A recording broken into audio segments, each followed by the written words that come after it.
Bu, bismillahirrahmanirrahim. Assalamualaikum warahmatullahi wabarakatuh, Bu. Sebelumnya perkenalkan, nama saya Dr. Dian yang belajar teknik pasaran balasnya hari ini. Baik Ibu, selanjutnya di sini saya akan menanyakan identitas Ibu terlebih dahulu ya Bu. Ibu dan Ibu siapa? Siti. Siti. Usianya berapa tahun? 25. 25. Untuk jenis kelaminnya perempuan ya Bu. Untuk alamatnya tinggal di mana? Bisa. Jalan Saat. Sukunya Sunda ya Bu. Iya. Status pendidikan terakhir apa Bu? SMP. SMP.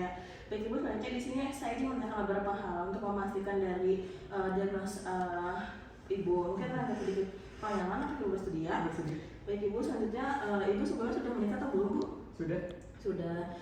Ibu ada riwayat ke pendarahan nggak Bu? Belum pernah. Belum ada. Pas mens saja Pak. Baik Ibu, selanjutnya di sini saya ingin menanyakan beberapa dari menstruasi Ibu. Waktu pas Ibu menstruasi, kira-kira berapa lama Bu? 30 hari biasa yang siklus 30. 30 hari. Untuk jumlahnya tuh biasanya banyak atau enggak? Normal sih. Paling biasa 3 kali ganti pembalut. Oh, 30 lalu. Selanjutnya untuk hari pertama haid kapan ya Bu? Hari pertama yang terakhir ini. Iya, terakhir ini. Bulan April kemarin tanggal 10. Bulan April kan tanggal 10. Baik Ibu, selanjutnya di sini saya ingin untuk menghitung dari HP-HP-nya Ibu. Baik Ibu, selanjutnya di sini saya ingin menanyakan dari riwayat keluarga. Apakah di keluarga apakah ada penyakit hipertensi, diabetes? Ada diabetes Ibu. Ada diabetes. Selanjutnya ini sebelumnya apakah Ibu sudah pernah hamil? Ini pertama. Ini pertama. Baik Ibu, selanjutnya apakah Ibu ada mengkonsumsi obat-obatan Ibu? Enggak sih. Dari keluarga ada riwayat penyakit kayak hipertensi, Tadi diabetes. diabetes. Baik Ibu, selanjutnya saya ingin menanyakan apakah Ibu sering merasakan seperti ada gerakan dan Mulai ada ini kayak gerak-gerak gitu dia. ini ada. Apakah Ibu merasakan ada keluar pendarahan dari? Enggak, kalau Ada. Kalau kontraksi atau kram gitu? Bu? sering. Sering. Kalau BAB-nya gimana? BAB Normal atau enggak? normal aja. Kalau pipisnya? Pipis agak sering.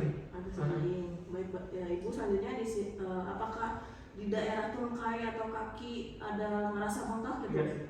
Nggak ada. Baik Ibu, selanjutnya di sini saya akan melakukan pemeriksaan. Mungkin ada sedikit kurang nyaman ya Bu, apakah Ibu bersedia? Bersedia. Kita langsung ke tempat pemeriksaannya Bu. Boleh. Baik Ibu, bismillahirrahmanirrahim. Kita mulai ke pemeriksaannya, di mana kita akan melakukan pemeriksaan. Ibu sebelumnya sudah pipis atau belum? Dan kita pastikan terlebih dahulu pasien sudah pipis, lalu kita jelaskan pada pasien dari prosedur pemeriksaannya, pastikan pasien sudah paham dari prosedur pemeriksaannya, dan kita lakukan ditemani dengan asisten Ibu. Di sini saya ditemani dengan asisten ya Bu. Baik, yang pertama di sini saya akan mempersiapkan alat dan bahan terlebih dahulu, dan kita akan mencuci tangan 6 langkah WHO. Di sini sudah saya mencuci tangan 6 langkah WHO, dan kita akan minta pasien untuk berbaring di tempat pemeriksaan dengan posisi 30 sampai 45 derajat dan ditutupi dengan selimut. Selanjutnya kita akan melakukan pengukuran dari pundus uteri menggunakan pita ukur, di mana kita akan mempalpasi terlebih dahulu dari pundus uterinya. Setelah itu kita akan letakkan dari ujung pita, setelah itu kita sentangkan pita sampai batas tulang kemaluan. Setelah itu kita di sini ukur, kita lihat angkanya. Setelah itu kita di sini sekitar 5.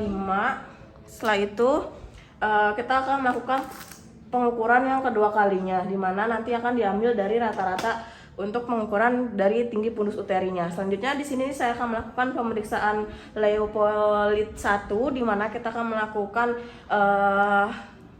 dokter akan meletakkan dari ujung tangan pemeriksa dan pemeriksa di bagian sisi kanan, lalu kita palpasi dari pundus bagian janin. Setelah itu kita eksplorasi dari bagian pundus menggunakan jari-jari dan identifikasi dari bagian janin yang berada dalam pundus uteri. Selanjutnya kita lakukan pemeriksaan Leupoid 2, di mana kita akan meletakkan dari kedua tangan dipindah ke dua sisi di bagian lateral atau di bagian pinggir. Selalu kita lakukan palpasi dengan jari-jari telunjuk untuk menentukan dari bagian janinnya.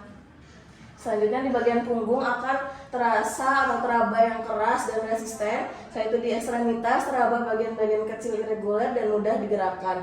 Selanjutnya kita akan melakukan pemeriksaan Leopold 3, di mana kita akan mempalpasi dari daerah perut atau bagian abdomen, tepatnya di atas simfisis dengan satu tangan, dengan cara menggenggam bagian bawah janin untuk mengidentifikasi dari janinnya.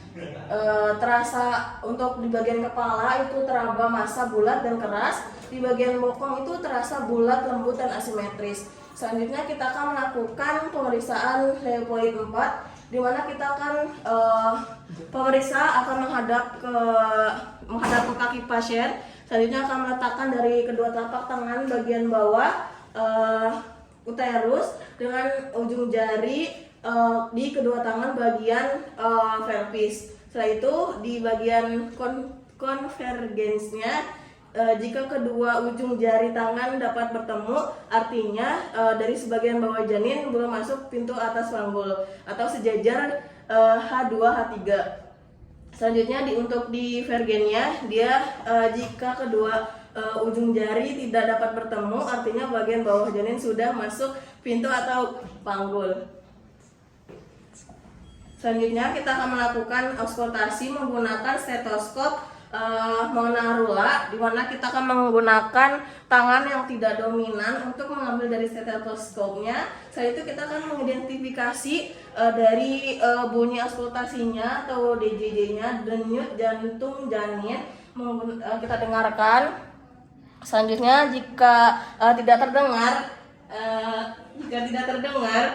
ibu mungkin mengalami obesitas atau gemuk karena tidak terdengar. Setelah itu kita letakkan dari cari yang lebih terdengar. Setelah itu kita lakukan dari hitung frekuensi DJJ setiap 5 detik.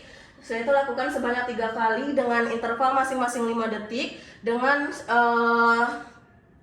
selama 1 menit untuk mengidentifikasi dari suara irregularnya. Contohnya kan 5 detik pertama itu 11, 5 detik kedua itu istirahat, 5 detik ketiga itu 5 detik ketiga itu istirahat, dan 5 detik ke 12. Selanjutnya kita akan menjumlahkan dari frekuensi yang didapat, kemudian kalikan 4 untuk memperoleh dari hasil DDJ per menit.